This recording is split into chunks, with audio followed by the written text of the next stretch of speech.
जिलाध्यक्ष जी, जिला प्रमुख जी, अन्य सभी प्रमुख हमारे पदाधिकारी, आज की ये प्रेस वार्ता है, यह भारतीय जनता पार्टी ने अपने सदस्यता अभियान की आज हम लोग लॉन्चिंग कर रहे हैं। पूरे राजस्थान में हर जिला केंद्र पर इस प्रकार की प्रेस वार्ता आयोजित कर हमने इसकी श्री गणेश कर रहे हैं।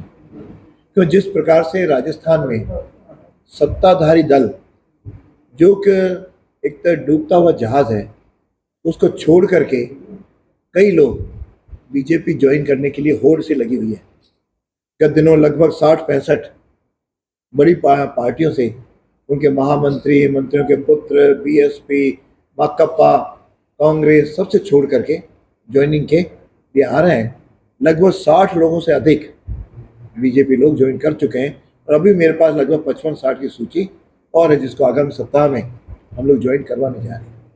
और दूसरा, जो नवयुवक 18 वर्ष के हुए हैं, जिनको अब मताधिकार के लिए वो योग्य हैं, उनको भी नव मतदाता के नाते भारतीय जनता पार्टी ने जोड़ने का एक अभियान प्रारंभ कर रही है।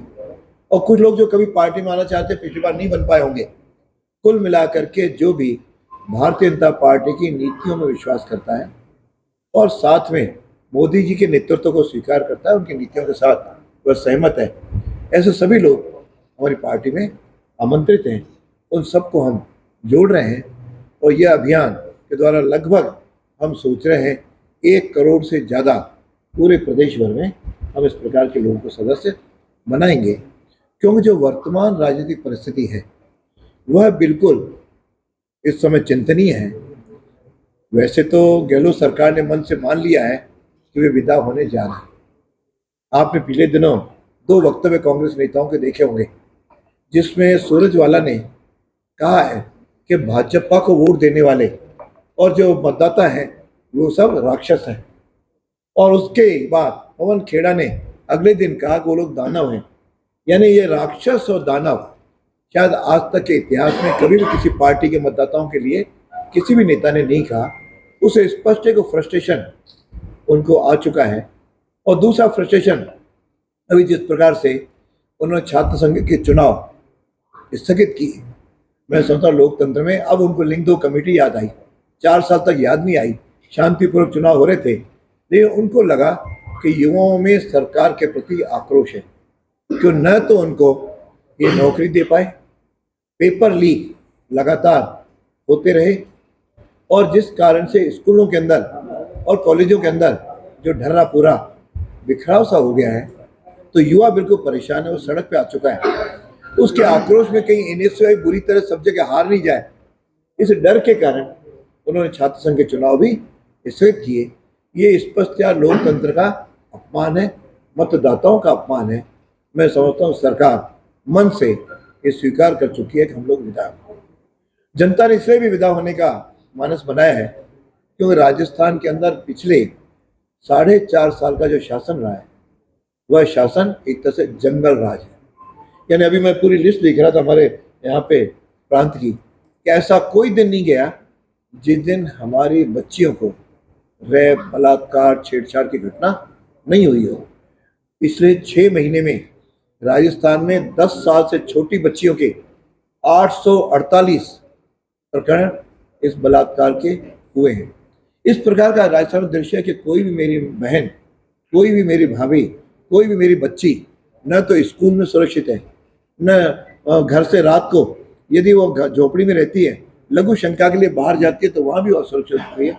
और किस प्रकार से अभी एक कांड आपके सामने है कि किस प्रकार से उसको हत्या करके, काट करके, निर्भया कांड से भी भयंकर वह कांड भीलवाड़ा जिले में कोटड़ी में हुआ है। ऐसे एक एक दृश्य गिना जाऊंगा तो शायद आप सबके सामने मैं समझ प्रतिदिन 17 घटनाएं बलात्कार की। फिर भी मुख्यमंत्री जी केवल रोजाना नई नई घोषणा करके घोषणावीर बनते जा रहे हैं। राज्य उनसे संभल नहीं रहा है। एक ओर तो महिला अस्मिता खतरे में और नंबर 1 राजस्थान में सारे देश भर में नंबर 1 है।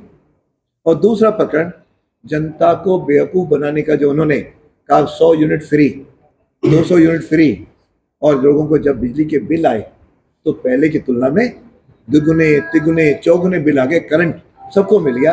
ये केवल झूठे आश्वासन है जो कि बिजली का बिल कहीं भी कम हुआ नहीं। मैं तो केवल एक बात जो आपके माध्यम से जनता तक पहुंचे, 2018 के अंदर बिजली के बिल की प्रति यूनिट 5 रुपये 90 पैसे दर थी और आज वह बढ़कर के 11 रुपये 80 पैसे। ये तो सीधा सा इनके शासन की देन है। अब उसमें से आपने डबल करके और उसमें से कह दिया 100 यूनिट कुछ लोगों को फ्री।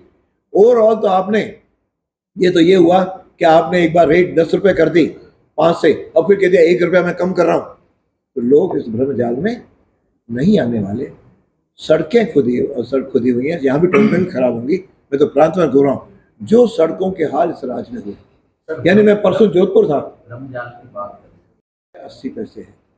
तो यह बिजली के करंट मारे, वह भी बिजली मिल नहीं रही है, 2-2 4-4 घंटे बिजली की कटौती हो रही है, जिसके कारण से बिजली कटौती होती है तो पानी भी लोगों को नहीं मिल रहा है।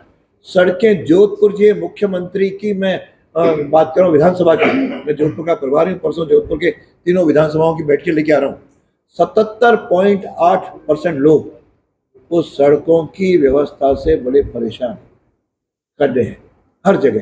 तो इस प्रकार राजस्थान की समस्या हो रही है। एक बार उनको अपने एक स्थान से 10 किलोमीटर दूसरे स्थान पर जाना था, आपको कह रहा हूँ वो हेलीकॉप्टर से गए, कार से जाने की स्थिति में भी वो नहीं थे। यानी यह स्थिति आज राजस्थान की बनी है, सड़कों की, बिजली की। और आपके चिरंजीवी की बात करें, बड़े बड़े चिरंजीवी 25 लाख कर दिए, तो उनसे हमने प्रश्न पूछा कि आपने 10 लाख आज तक कितने लोगों को दिया। आपको सुन के आश्चर्य होगा कि 9 लाख समथिंग भी केवल 2 या 3 लोगों को मिली है। एवरेज जो मरीज पे खर्च हुआ है वो 13,000 रुपये हुआ है, और वह भी 5 लाख का जो आयुष्मान केंद्र सरकार की योजना है उसमें से दिया है। इन्होंने अपनी जेब में से एक पैसा भी नहीं दिया। इस सिलेंडर की 500 रुपये की बात चली, 500 रुपये सिलेंडर, टोटल दिया जाना था 78 लाख उज्ज्वल योजना के अंदर जो रजिस्टर्ड है, केंद्र से इनके पास आई है, उसमें से केवल 14 लाख को दिया। उसमें से 250 रुपये 500 में से केंद्र सरकार की। यानी यह केवल एक भ्रम जाल फैला करके कि हम घोषणावीर हैं, लगातार बोर्डों के बना स्थापित करते जा रहे हैं। मेरा विधानसभा के अंदर प्रश्न था कि टोटल पिछले 3 सालों में आपने कितने बोर्ड बनाए। मित्रों, आपको सुन के आश्चर्य होगा, उन्होंने कहा 19 बोर्ड बनाए। ये अभी तो पिछले दिनों 20-25 और जो भी घोषणा हुई, 19 बोर्ड में पूछा कि इनका कार्यालय कहाँ है, इनके लिए आपने 3 वर्षों में बजट कितना दिया, इनका ऑफिस कहाँ है। तो जवाब आया कि कोई भी बजट किसी बोर्ड को दिया नहीं। ये केवल लोगों को खुश करने लगे, उस जाति को दे दिया, उस वर्ग को दे दिया, इसको दे, समुदाय को दे दिया, लेकिन धरातल पर शून्य है। तो इस सरकार के प्रति युवकों का आक्रोश है, महिलाओं का आक्रोश है, आम जन का आक्रोश है, और सरकार नाम की कोई चीज है नहीं। और यह सरकार केवल तुष्टीकरण की नीति पर चल रही है, जिसकी घटनाएं कन्हैयालाल उदयपुर से लेकर के पूरे प्रांत भर में, आज PFI को तो ये रैली निकालने दे रहे हैं, और जहाँ पर कहीं रामनवमी का जुलूस है, कहीं हनुमान जयंती का जुलूस है, उस पर आप बैन लगा देते हैं। अभी कई मंत्रों को तोड़ रहे हैं। यहाँ तक 2 दर्जन से अधिक साधुओं की हत्या पिछले 4 साल के अंदर हुई। यानी यह जो एक प्रदेश का दृश्य खड़ा हुआ है, उसके आधार पर लोग बड़े परेशान हैं, सरकार बड़ी मस्त हो रही है। केवल एक ही है कि मेरी सरकार किसी तरह बनी रहे। उस बनी रहने के चक्कर में जनता ने बहुत कुछ भुगता है। अतः इस प्रकार से लोग भाजपा की ओर बड़ी आशा की किरण से देख रहे हैं, और हमारा भी मत है यह सरकार जाएगी, 2/3 से अधिक बहुमत से भाजपा जीतेगी, और 24 के अंदर मोदी जी की सरकार बनेगी। क्योंकि राजस्थान में डबल इंजन की सरकार की आवश्यकता है। ये जो केंद्र से पैसा आता है, केंद्र से योजनाएं आती हैं, ये उसका खर्च नहीं करते। केवल एक उदाहरण देकर के अपनी बात को आगे करूंगा कि जल जीवन मिशन, उसका 30,000 करोड़ रुपए केंद्र सरकार ने इनको दिए, जिसमें से पिछले 4 साल 4.5 साल आज तक केवल 8,000 करोड़ रुपए खर्च हुए। यानी लोगों के घर पे पानी नहीं पहुंचे। 22,000 करोड़ इनके खातों में पड़े हुए। यानी ये तो एक मेडिकल कॉलेज सब गिनाऊंगा तो शायद इनका कहीं कोई रोल नहीं है। घोषणा करता हमने इतने मेडिकल कॉलेज खोले, वो तो केंद्र सरकार से है। यानी आपने क्या किया, और करना चूंकि एजेंसी यही थे, एजेंसी इनके माध्यम से, उसमें भी इन्होंने सिवाय भ्रष्टाचार के अलावा कुछ नहीं किया।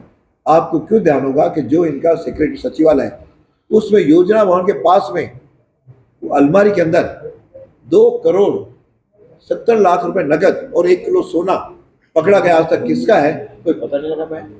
पेपर लीक वाले कह रहे हैं कि जो मेंबर था कि मैं 1 करोड़ रुपए देख करके मेंबर बनाऊं। यानी किस प्रकार का दृश्य मेरे युवाओं के साथ हो रहा है कि पेपर पे पेपर लीक हो रहे हैं और इनके लोग जो आरपीएससी में इन्होंने नियुक्त किए गहलोत साहब ने, वो खुद कह रहे हैं पैसे देकर के आए। और अभी जो पकड़े गए श्रीमान गोपाल केसावत, उन्होंने खुद ने कहा कि मैंने 25 लाख इसलिए ले रहा था कि मुझे 2 जो सदस्यों को रुपए देने थे। यानी इससे ज्यादा क्या बचता है। तो जो बॉडी आरपीएससी या माध्यमिक शिक्षा बोर्ड जो एक बड़े लोगों के लिए विश्वास के केंद्र थे, उन्होंने विश्वास जनता का समाप्त हो गया। ना युवकों को लगता है मुझे सही ढंग से नौकरी मिलेगी, न किसी जनता को लगता है मेरी किसी समस्या का समाधान होगा। वह त्रस्त है। उस आधार पर आज अधिक से अधिक लोग भारतीय जनता पार्टी ज्वाइन करना चाहते हैं। अभी तो आज टोकन कुछ लोगों को हम ज्वाइन करवाएंगे, नहीं ये अभियान हर जिले में, हर विधानसभा के अंदर, हर मंडल में, हर गांव में, हर ढाणी में इस प्रकार का हम सदस्य लोगों को बनाएंगे। और बड़े लोग हों चाहे साधारण कार्यकर्ता हो चाहे गांव का व्यक्ति हो, हम भाजपा के साथ जोड़ते जाएंगे ताकि भाजपा जो आज विश्व की सबसे बड़ी पार्टी है, यह भारत में एक सुशासन दे करके मोदी जी के जो नेतृत्व में 2047 के अंदर जो विकसित भारत का जो स्वप्न है, जो भारत विश्व गुरु बने, उसको साकार करने में हम सब जनता के लोग कार्यकर्ता और आम जन को लेकर के सहभागी बनेंगे। इतना नहीं। पहला मैंने सवाल आप कह ही दिया, महंगाई को लेकर जो आपने कहा, महंगाई को लेकर जो आपने कहा था वही सवाल मेरा है। जिस तरह से गैस की, पेट्रोल की, क्या कहना चाहिए? उसके लिए राजस्थान में सर्वाधिक वेट है पेट्रोल डीजल पे, वो राजस्थान का है। 36% है, जो कि आज यदि आप थोड़ा सा हरियाणा के पार्ट में चले किनारे, यूपी से 10 रुपये 12 रुपये प्रति लीटर आज वहाँ पे पेट्रोल सस्ता है। तो राजस्थान उसे पहल करके वेट मुख्यमंत्री क्यों नहीं करते। बिजली की जितने तीनों डिस्कॉम है वो 80,000 करोड़ 85,000 करोड़ से लोग खतरे में आ गए, व्यवस्था क्यों नहीं सुधारते। और बिजली किसी भी प्रांत के आसपास के सब जगह सस्ती है, यहाँ महंगी क्यों है। इसके कारण से फिर बाकी महंगाई, यदि बिजली और पेट्रोल डीजल महंगा होगा तो उससे महंगाई बढ़ेगी। सर अभी भाजपा द्वारा तिरंगा यात्राएं निकाली, जहाँ टोंक में, शहर में और उनियारा में 2 यात्राएं निकाली भाजपा द्वारा, तो क्या लगता नहीं है टोंक में भाजपा संगठन में डूब है? कई बार योजना पूर्वक हुई हर कार्यक्रम, हम कई बार जैसे अभी हमने कोई एक जगह प्रदर्शन किया, हमने कहा हर वार्ड वाइज करेंगे, कई जगह मंडल वाइज होता है, कई जगह अलग अलग विधानसभा वाइज होगा। तो एक से अधिक कार्यक्रम तो देश हित का किया, तिरंगा यात्रा देश हित में की, यानी उसे कई पार्टी का नहीं। मेरा क्या सवाल ये था, एक तो व्यक्ति विशेष ने तिरंगा यात्रा निकाली, एक पार्टी द्वारा निकाली, 2 तिरंगा यात्राएं अलग अलग, तो कहीं ना कहीं फूट आपको लग रही है? ऐसा कहीं फूट नहीं है। फूट है तो केवल कांग्रेस पार्टी के अंदर है, इनका लीडर कौन हो। हमारे यहाँ परिवार का जब मुखिया मोदी जी बैठे हैं तब तक परिवार में कहीं भी किंतु परंतु कहीं नहीं है। ये सारे झगड़े कांग्रेस एक दूसरे के खिलाफ मुकदमे दर्ज कर रहा है। मैं आपको अजमेर में इनके रंधाबाजी आए या इनके नेता आए तो उस समय आपस में मारपीट उसके मुकदमे दर्ज हो गए। तो यह टोंक में भी हुआ, ये सब जगह उनके अंदर है। हमारे यहाँ ये जहाँ तक तिरंगे की बात है, तिरंगा तो हर व्यक्ति को फहराने का अधिकार है। यदि कोई और भी 5 यात्राएं निकलते तो कोई मना नहीं, कोई पार्टी ने रोका नहीं किसी को।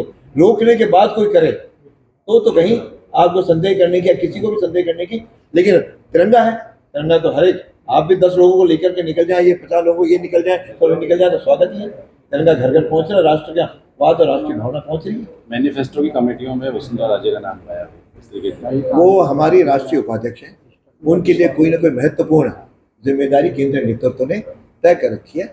मैनिफेस्टो में जो हमारे उस पर कई प्रादेशिक स्तर के, राष्ट्रीय स्तर के कोई नेता उधर नहीं जोड़े, उन सबके लिए अलग अलग दायित्वों का घोषणा बहुत जल्दी हो जाएगी।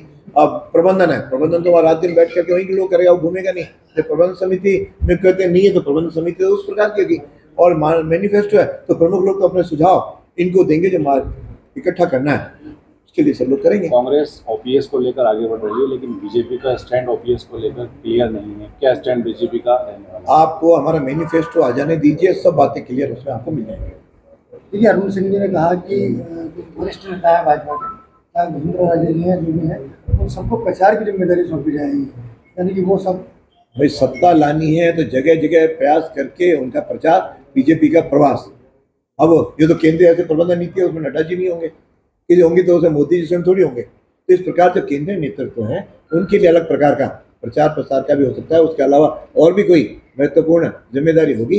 ये सब लोग हमारे मिलकर के, हम सबका लक्ष्य एक है कि हम राजस्थान के अंदर 2/3 बहुमत से उस भाजपा की सरकार बनाए और उसका असर होगा 24 में 25 में 25 सीटें भाजपा को ला सकते। वसुंधरा जी की सीएम फेस को लेकर कोई चर्चा या कुछ तरीके की फेस तो मोदी जी होंगे और कमल का फूल होगा।